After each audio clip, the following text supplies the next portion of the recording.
এমন একটা দোয়া আছে, আমল আছে, যে আমলটা যদি আপনি সকালবেলা করেন সন্ধ্যা পর্যন্ত আল্লাহ তাআলা শয়তানের ওয়াসওয়াসা থেকে দূরে রাখবে।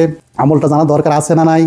সহিহ বুখারীর কিতাবুদ দোয়া ৬৪০৩ নম্বর হাদিস, সাহাবী আবু হুরায়রা রাদিয়াল্লাহু তাআলা বর্ণনা করেন, নবীজি সাল্লাল্লাহু আলাইহি ওয়াসাল্লাম বলেন, মান ক্বালা, যদি বলে, কি বলে? আমার সাথে সবাই বলেন, লা ইলাহা ইল্লাল্লাহু ওয়াহদাহু লা শারীকা লাহ লাহুল মুলক ওয়া লাহুল হামদ ওয়া হুয়া আলা কুল্লি শাইইন কাদির।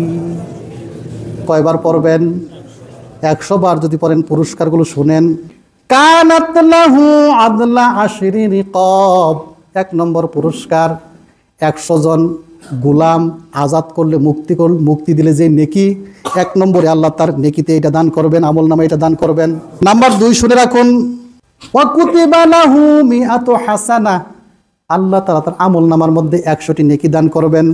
ওয়া মুহিয়াত আনহু মিআতু সাইয়্যিআহ, সারাদিন যে গুনাহগুলো করে আল্লাহ তাআলা এই দোয়ার বরকতে ১০০টি গুনাহ মাফ করবেন।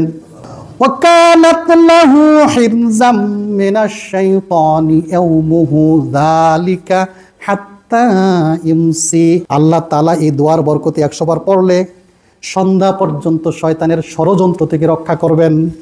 ওয়ালাম ইয়াতি আহাদুন বিআফদালা মিম্মা জাআ বিহি, ওই দিন তার চাইতে মর্যাদাবান কোনো লোক আল্লাহর কাছে আর নাই। ইল্লা রাজুলুন আমিলা আকসার মিন, তবে এর চাইতে যে বেশি আমল করবে সে ব্যতীত, এছাড়া তার উপর দিয়ে আর কেউ নাই।